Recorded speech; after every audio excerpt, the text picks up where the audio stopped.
Saya justru terkaget-kaget. Bagaimana Panji Gumilang bisa mengenal dan seterbuka itu, ya? Kemudian diinvestigasi oleh MUI yang justru mengharamkan ucapan Selamat Natal. Padahal Panji Gumilang mempersilahkan kebaktian Natal di pesantrennya. Iya, shalom bagi kita semua dimanapun kita berada pada saat ini. Kiranya kita semua tetap berada dalam keadaan sehat dan apapun yang merupakan aktivitas kita sepanjang hari ini, kiranya Tuhan Yesus memberkati. Dan kembali berjumpa lagi di channel kita ini, yaitu Zemayan Yasin. Terima kasih buat teman-teman semua dan juga para sahabat yang sudah mendukung perkembangan channel ini dengan setia, dan kiranya kita tetap menggunakannya untuk menjadi berkat bagi semua orang. Nah teman-teman, pada video kali ini saya membagikan kepada kita semua tanggapan dari seorang Pak Bambang Nursena terkait salam Yahudi yang dinyanyikan oleh Panji Gumilang di pesantren Al Zaitun, yang dimana dia ajarkan tentang lagu itu teman-teman, dan dimana ulasan kali ini dari Pak Bambang Nursena, ternyata salam itu merupakan salam Yesus setelah dia bangkit dari kematian dan kemudian menampakkan diri kepada pengikut-pengikutnya, dan terlebih dahulu dia memberikan salam kepada murid-muridnya, dan itulah yang dinyanyikan oleh Panji Gumilang di Al Zaitun teman-teman. Oleh karena itu, mari kita simak saja videonya yang berikut ini. Nah, pada zaman Yesus, bahasa-bahasa yang dipakai itu ada minim 3 bahasa. Pertama adalah bahasa Ibrani. Bahasa Ibrani adalah bahasa yang dipakai orang-orang Yahudi di zaman Yesus untuk membaca Alkitab, termasuk kitab Taurat, termasuk kitab Nabi-Nabi, termasuk Mazmur. Mazmur itu adalah kitab pertama dari urutan. Kitab ketiga yaitu Ketubim, yang kita sebut nanti dengan Perjanjian Lama. Kemudian yang kedua adalah bahasa Aram, bukan Arab ya, Aram atau Aramaik. Bahasa ini bahasa sehari-hari yang dipakai Yesus dan para muridnya. Kalau bahasa Ibrani itu bahasa klasik, bahasa kitab suci, maka bahasa Aram itu adalah bahasa sehari-hari. Bahasa Ibrani itu misalnya Haleluya, Hosiakna, ya. Kalau bahasa Aram misalnya Hosana, Maranatha, Hakal Dama, Talitakum, Eli Eli Lama Sabaktani. Itu bahasa Aram. Itu juga dipakai sehari-hari. Dan yang ketiga bahasa Yunani. Karena bahasa Yunani adalah lingua franca, bahasa umum seperti kalau sekarang bahasa Inggris, yang dipakai di Kekaisaran Romawi. Sebagian terluas adalah bahasa Yunani. Sehingga ketika Petrus pergi ke arah barat, dia melakukan pekabaran Injil dengan penerjemah, yaitu bahasa Yunani. Dan masih ada satu, tapi bahasa ini minoritas, karena hanya dipakai di lingkungan elit sebagai bahasa administrasi kerajaan, yaitu bahasa Latin. Sensus penduduk saat itu dilakukan dalam bahasa Latin. Makanya sekalipun nama Ibraninya Yeshua HaMashiach, kalau disensus pasti namanya Yesus Kristus, karena itu bahasa Latin. Nah Bapak Ibu, kalau gitu Yesus mengucapkan salam itu bahasa apa? Kalau bahasa sehari-hari, dia pasti mengucapkan Shlomo Lechon, salam bagi kalian semua, damai sejahtera bagi kalian. Shlomo Lechon atau Slama Lechon, itu bahasa Arab. Tapi kalau Yesus mengucapkan itu di lingkungan yang lebih terbatas, pasti bahasa Ibrani, Shalom Aleichem. Shalom Aleichem itu artinya sama dengan Slama Lechon atau Shlomo Lechon dalam bahasa Arab. Yang paralel dengan bahasa Arab, bahasa yang datang di kemudian lagi, berkembang pesat menjelang lahirnya agama Islam dan diinternasionalkan lewat ajaran agama Islam. Tapi sebelum itu bahasa Arab sudah dipakai sebagai bahasa nyanyian dan liturgi gereja di wilayah terbatas Syria sebelum zaman Islam. Karena itu sebagian besar prasasti-prasasti Arab sebelum zaman Islam itu prasasti Kristen. Contohnya misalnya prasasti Umul Jimal itu kira-kira pertengahan abad ke-6, jadi kira-kira 1 abad sebelum lahirnya agama Islam. Di situ ada ungkapan Allahu ghafara li Ulay, Allah mengasihi keluarga Ulay, nama orang. Prasasti Jabat tahun 512 itu diawali dengan ungkapan Bismillah atau Bismi al-Ilah, demi nama Tuhan. Manaf wahani Barmar al-Khois, Manaf dan Hani anaknya Mar al-Khois dan sebagainya. Lalu ada prasasti yang dikenal Haran. Itu semua sebelum munculnya agama Islam. Tapi bahasa Arab nanti diinternasionalkan lewat agama Islam. Dalam bahasa Arab Shalom alaikum itu assalamu alaikum. Jadi ada keserumpunan bahasa. Tapi kenapa ini di Indonesia jadi heboh? Baru-baru ini ada pesantren besar, pimpinannya namanya Panji Gumilang. Sekarang sedang dipanggil, nggak tahu prosesnya sudah sampai mana, sampai Pak Mahfud MD pun juga menyuruh segera menuntaskan kasus ini karena dia dianggap melakukan penistaan agama, penodaan agama. Tentu saya tidak perlu mengurusi urusan agama orang lain, tetapi sejauh itu terkait dengan iman kita, kita mesti bersuara. Misalnya ya, beliau itu mengajarkan di pesantrennya yang puluhan ribu itu jumlahnya, nyanyian dalam bahasa Ibrani. Dan nyanyian itu adalah nyanyian Israel, umum sampai hari ini. Havenu Shalom alaikum.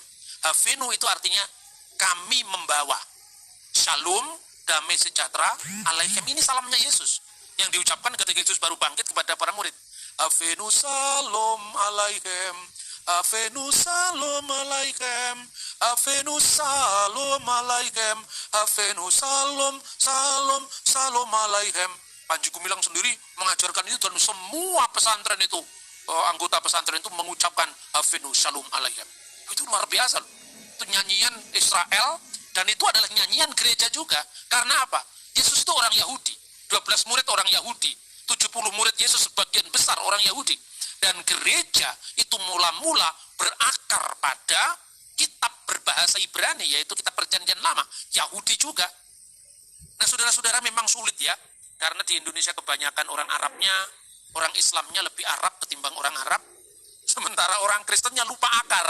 Lupa akar itu apa? Kita lupa bahwa kita punya bahasa serumpun dengan mereka. Nah karena itu yang dipersoalkan apa? Ya kan? Tapi kalau urusan cara sholat dan sebagainya bukan urusan kita, itu tidak ada urusannya dengan kita. Tapi khusus yang ini, saya justru terkaget-kaget. Bagaimana Panji Gumilang bisa mengenal dan seterbuka itu, ya? Kemudian diinvestigasi oleh MUI yang justru mengharamkan ucapan selamat Natal. Padahal Panji Gumilang mempersilahkan kebaktian Natal di pesantrennya. Nah ini saya juga nggak ngerti, ini bukan urusan kita. Ini urusan politik atau urusan luar kita. Tapi yang jelas, yang menginvestigasi beliau itu lebih tertutup ketimbang yang diinvestigasi. Ya karena ini terbuka sekali. Konon saya pernah mendapatkan kabar dari putra seorang pendeta. Namanya Profesor Siahaan. Dia yang nulis itu pengantar bahasa Ibrani yang diterbitkan oleh BPK Gunung Mulia itu, yang selalu dipakai anak-anak di seminari atau sekolah Alkitab. Itu lebih dari 10 tahun mengajar di Zaitun, pesantren Al Zaitun itu. Mungkin lewat pelayanan seorang pendeta ini, beliau mengalami pencerahan. Sekalipun sebelumnya mungkin stigmakan sebagai pendukung NI, kita tidak tahu. Tapi manusia kan bisa berubah. Jangan-jangan kehadiran hamba Tuhan selama lebih dari 10 tahun mengajar bahasa Ibrani, kemudian dialog tentang keilahian Kristus, Allah Tritunggal, siapa tahu itu mengubah beliau. Tetapi hanya Roh Kudus yang berkarya atas semua kejadian, termasuk berubahnya hati seseorang. Kemudian ada ya memang di Indonesia kalau Ibrani itu kan dikaitkan kalau bukan Yahudi, Kristen. Tapi kalau Anda ke Timur Tengah, saudara-saudara, mungkin kita lupa ya, di Israel, negara Israel, itu mayoritas Yahudi.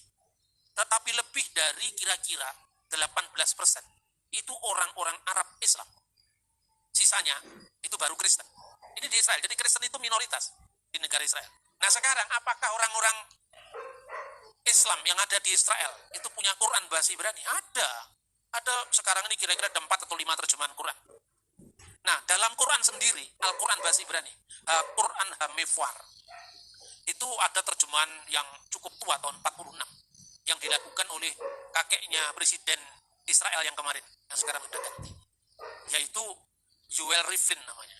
Dalam terjemahan Al-Quran itu kalau kata Bismillahirrahmanirrahim, demi nama Allah Maha Pengasih, Maha Penyayang, diterjemahkan dalam bahasa Ibrani Beshem Elohim Rahman Veharahum. Jadi kalau ada GP di Elohim, belum tentu itu kata Elohim khusus Kristen, karena di Timur Tengah kata Elohim dipakai baik orang Yahudi maupun orang Islam maupun orang Kristen, ya. Nah, kata assalamu alaikum atau salamu alaikum dalam Quran diterjemahkan dengan salum alaikum. Lalu apa keberatannya kalau Panji Gumilang atau Cak Nun menyanyikan Evenu salum alaikum, Evenu salum alaikum, Evenu salum alaikum, Evenu shalom, Shalom, shalom alaikum. Itu salamnya Yesus dan para rasul yang lain. Ya, nah saudara-saudara itu, tapi memang ya sudahlah. Memang ya bangsa kita itu perlu banyak diedukasi lagi. Ya, karena itu sekarang ini kalau saudara-saudara bicara tentang hubungan antar agama itu memang sensitif. Sensitif karena kadang-kadang ya orang beragama itu kan terkait dengan militansi. Berapi-api gitu loh. Tapi kurang strategi. Kadang-kadang kalau militansi tanpa strategi itu kekalahan siap menanti. Karena itu ya jangan jadi petinju yang sembarang memukul, kata Paulus. Kehabisan tenaga kita. Lemas kemudian kalah. Kita bukan menang untuk diri kita, tapi memenangkan masa depan bagi semua. Negeri yang toleran, yang terbuka, sekalipun berbeda bisa menghormati perbedaan, itu yang diimpikan. Jadi itu dia videonya teman-teman ya. Kita sudah mendengarkan apa yang disampaikan oleh Pak Bambang Nursena, bahwa ternyata salam yang dinyanyikan oleh Panji Gumilang di pesantren atau di Ponpes Al Zaitun itu merupakan salam Yesus setelah dia bangkit, di mana dia memberikan salam kepada murid-muridnya bahwa damai sejahtera bagi kamu semua. Nah, jadi artinya bahwa ketika Yesus bangkit itu artinya membuktikan bahwa dia telah hidup, dan setelah dia hidup menampakkan diri kepada murid-muridnya teman-teman, dan dia juga mengajarkan mereka, membuka pikiran mereka tentang nubuatan-nubuatan tentang kematian dan kebangkitannya. Dan ternyata juga selain itu ada seorang hamba Tuhan yang ternyata pernah mengajar bahasa Ibrani di Al Zaitun selama 10 tahun, seperti apa yang disampaikan oleh Pak Bambang Nursena. Nah, bisa saja melalui pengajaran seorang hamba Tuhan itu teman-teman, itu Panji Gumilang bisa mendapat pencerahan, yang dimana dulunya bisa saja dia merupakan orang yang anti Yahudi, benci Israel, mungkin benci dengan Alkitab Kristen. Bahkan justru kemarin kita lihat ceramahnya, ajarannya, justru dia ajukan, dia himbau semua orang untuk bisa membaca Alkitab, Taurat, kitab para nabi, kitab Mazmur, dan lain sebagainya, terlebih-lebih kitab Injil. Nah, jadi dari situlah mungkin dia bisa mendapat pencerahan yang mungkin juga yang selama ini dicurigai, yang diduga dia adalah merupakan pemimpin NII. Nah, bisa saja Panji Gumilang setelah mendapatkan pencerahan dari hamba Tuhan ini, sehingga dia bisa berubah menjadi orang yang benar-benar toleransi, yang dimana kita tahu dari ceramah-ceramahnya dia membicarakan tentang Pancasila, Undang-Undang Dasar, dan bahkan kecintaannya terhadap Indonesia dan kedamaian antar umat beragama. Kita lihat yang dimana juga pernah dilaksanakan Natal di Al Zaitun, itu tandanya bahwa Panji Gumilang ini benar-benar mencintai toleransi itu. Itu dia teman-teman yang saya sampaikan, dan kiranya ini menjadi edukasi bagi kita. Memang itu urusan mereka soal Al Zaitun ya, tetapi yang dijelaskan oleh Pak Bambang Nursena ini terkait dengan salam Yahudi yang dinyanyikan oleh Al Zaitun atau yang dinyanyikan Panji Gumilang di Ponpes Al Zaitun. Demikian yang saya sampaikan, kiranya Tuhan Yesus memberkati kita semua. Shalom.